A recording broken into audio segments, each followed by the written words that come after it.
યાર્ડમાં કપાસના થયા ઢગલા। કપાસની સિઝન શરૂ થતાં જ કપાસના સૌથી મોટા યાર્ડ મહુવામાં સફેદ સોના સમાન કપાસના ઢગલા થવા લાગ્યા છે। માવઠા બાદ અઠવાડિયા 10 દિવસથી વરાપ નીકળતા ખેડૂતો હવે પોતાનો માલ વેચવા લાગ્યા છે। ત્યારે ભાવનગર આસપાસના ગામડાના ખેડૂતો વહેલી સવારથી જ પોતાનો મહામૂલો કપાસનો પાક લઈને યાર્ડ ખાતે પહોંચ્યા હતા। મહુવા યાર્ડમાં કપાસની આવકના શ્રી ગણેશ થતાં આખું યાર્ડ સફેદીથી છવાઈ ગયું હતું। કપાસના ઢગલા થયા હતા। મંગળવારે કપાસની 2916 ગાંસડીની આવક થઈ હતી। 10,000 મણ કરતાં વધુ કપાસ યાર્ડમાં ઠલવાયો હતો। ખેડૂતને મણ કપાસના 700 થી 1500 રૂપિયા સુધી ભાવ મળ્યા હતા। આગામી દિવસોમાં ટેકાના ભાવે પણ કપાસની ખરીદી થશે। જે ખેડૂતોએ રજીસ્ટ્રેશન કરાવ્યું છે તેના કપાસની આગામી દિવસોમાં ટેકાના ભાવે ખરીદી કરવામાં આવશે। અંદાજે 10,000 મણ કરતાં પણ વધારે કપાસની આવક ચાલુ થઈ ગઈ છે અને હાલમાં હરાજીનું કામકાજ પણ શરૂ છે અને ખેડૂત ભાઈઓને ઊંચામાં 1500 રૂપિયા તેમજ સરેરાશ 1200 થી 1350 રૂપિયા સુધી ભાવ મળી રહ્યા છે। CCIમાં જે ખેડૂત ભાઈઓ રજીસ્ટ્રેશન કરાવેલું છે તેમાં આગામી દિવસોમાં ટેકાના ભાવે કપાસની અંદર પણ ખરીદી શરૂ કરવામાં આવશે। 30,000 મણ મગફળીની ઐતિહાસિક આવકથી સાવરકુંડલા યાર્ડ ઉભરાયું। ઓછા ભાવ મળતા ખેડૂતોમાં રોષ। અને 120 મણ મગફળી લાવ્યો છું અને 880 રૂપિયા ભાવ આવ્યો છે। આમાં 880 રૂપિયા અમારી મગફળી પલળી ગયેલી છે અને આમાં મજૂરી ખર્ચ પણ નથી નીકળતો। હું 100 મણ જેટલી મગફળી લાવ્યો છું, મારે 737 રૂપિયા ભાવ આવ્યો છે। આ ભાવમાં તો કાંઈ પહોંચ ન થાય, આમાં મજૂરી ખર્ચે ન નીકળે। કાંઈક 1,000-1,200 રૂપિયા ભાવ આવે તો થોડું સારું પડે। એક તરફ ટેકાના ભાવે મગફળીની ખરીદી શરૂ થઈ જતા ખેડૂતો ખુશખુશાલ છે। બીજી તરફ સાવરકુંડલાના ખેડૂતોને ઓપન માર્કેટમાં સારા ભાવ નહીં મળતા દુઃખી છે। મંગળવારે સાવરકુંડલા યાર્ડમાં મગફળીની ઐતિહાસિક આવક થઈ હતી। સિઝનમાં પ્રથમવાર સૌથી વધુ 30,000 મણ મગફળીની આવકથી યાર્ડ ઉભરાયું હતું। 10 દિવસથી વાતાવરણ ખુલ્લું થતાં અને તડકો નીકળતા આસપાસના ગામડાઓમાંથી ખેડૂતો પોતાનો માલ લઈને યાર્ડ ખાતે પહોંચ્યા હતા। તડકાના કારણે કમોસમી માવઠાથી પલળેલી મગફળી સુકાવા લાગતા ખેડૂતો ઝડપથી પૈસા હાથવગા કરવા માટે યાર્ડ ખાતે માલ ઠાલવી રહ્યા છે। યાર્ડમાં ખેડૂતોને 1 મણ મગફળીના 800 થી 1100 રૂપિયા સુધીનો ભાવ મળી રહ્યો છે। કમોસમી વરસાદને કારણે મગફળીને નુકસાન થતાં તેની અસર ભાવ પર જોવા મળી છે। મગફળીની નબળી ગુણવત્તાને કારણે ખેડૂતોને સારા ભાવ મળતા નથી, જેથી ખેડૂતો ખુલ્લા બજારમાં મગફળી વેચવા મજબૂર બન્યા છે। ત્યારે વધુ ભાવ મળે તેવી માંગ કરી છે। બીજી તરફ સાવરકુંડલામાં 10 ખેડૂતોને ટેકાના ભાવે મગફળી ખરીદવા માટે બોલાવવામાં આવ્યા હતા, પરંતુ માત્ર ખેડૂતો જ પોતાની મગફળી વેચવા આવ્યા હતા, જે તમામની મગફળીની ખરીદી કરી લેવામાં આવી છે। બીજી તરફ જામનગર હાપા માર્કેટ યાર્ડ અને ઠેબા બાયપાસના મગફળી ખરીદ કેન્દ્રના બેવડા વલણ જોવા મળ્યા। એક જ ખેડૂતની એક જ મગફળી એક જગ્યાએ પાસ થઈ તો બીજી જગ્યાએ સેમ્પલ રદ કરી ખરીદી ન કરતા હોબાળો મચ્યો।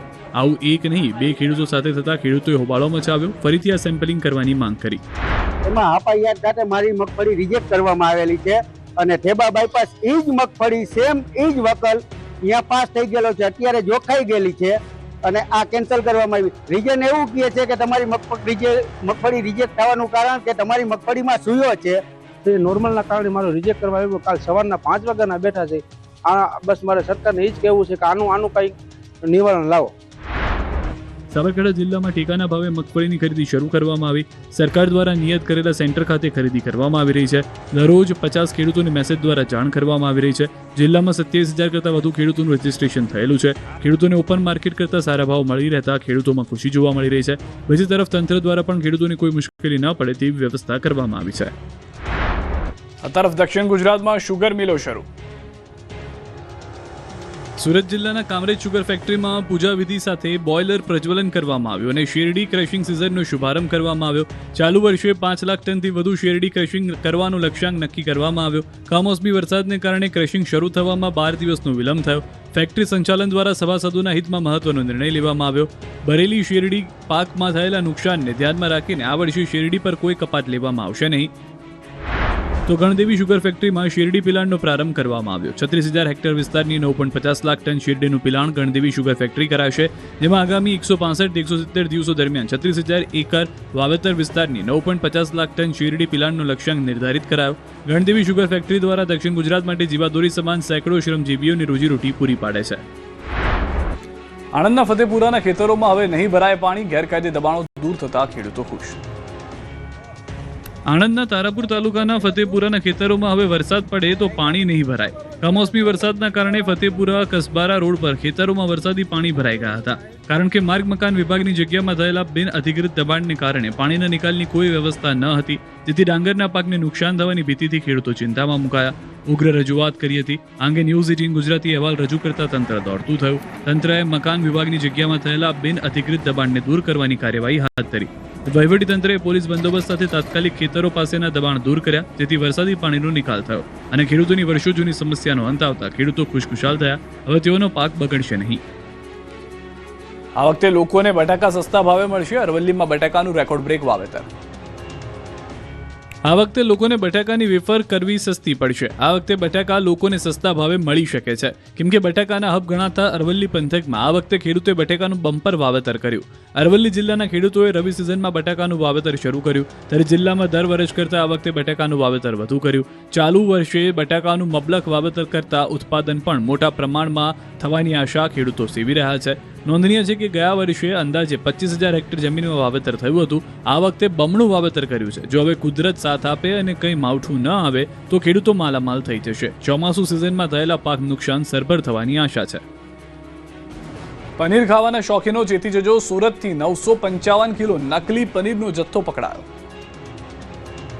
જો તમે બહારનું પનીર ખાવાના શોખીન હોય તો ચેતી જજો. સુરતથી 1-2 કિલો નહીં પરંતુ 955 કિલો નકલી પનીરનો જથ્થો પકડાયો. સુરત શહેરના ખટોદરામાં સોમકામજીની વાડી પાસે આવેલા INS હોસ્પિટલની પાછળ સોરઠિયા કમ્પાઉન્ડમાં આવેલી સુરભી ડેરીમાં શંકાના આધારે ફૂડ વિભાગ અને એસઓજીની સંયુક્ત ટીમે દરોડા પાડ્યા. આ દરમિયાન ડેરીમાં રહેલા પનીરના જથ્થાની તપાસ કરવામાં આવતા પનીર નકલી હોવાની શંકા ગઈ. બાદમાં પનીરની તપાસ કરવામાં આવતા 1.82 લાખની કિંમતનો પનીરનો જથ્થો નકલી હોવાનું સામે આવ્યું. પનીરનો જથ્થો સીઝ કરી દેવામાં આવ્યો. બીજી તરફ ઓલપાડના યુનિટમાં તપાસ કરવામાં આવતા 420 કિલોગ્રામ બટર, શંકાસ્પદ ઘી 600 લીટર, શંકાસ્પદ તેલ 90 લીટર, શંકાસ્પદ પનીર 200 કિલોગ્રામ જપ્ત કરાયું. તેનો પનીર બનાવવા માટે વપરાતું એસિડ 7 લીટર પણ કબજે કરાયું. અહીંથી કુલ 3 લાખથી વધુનો મુદ્દામાલ જપ્ત કરાયો. મહત્વનું છે કે નકલી અખાદ્ય પદાર્થોને લઈને આરોગ્ય મંત્રી પ્રફુલ પાનસેરિયાએ આખરી કાર્યવાહીનો સુરાલ આપ્યો હતો.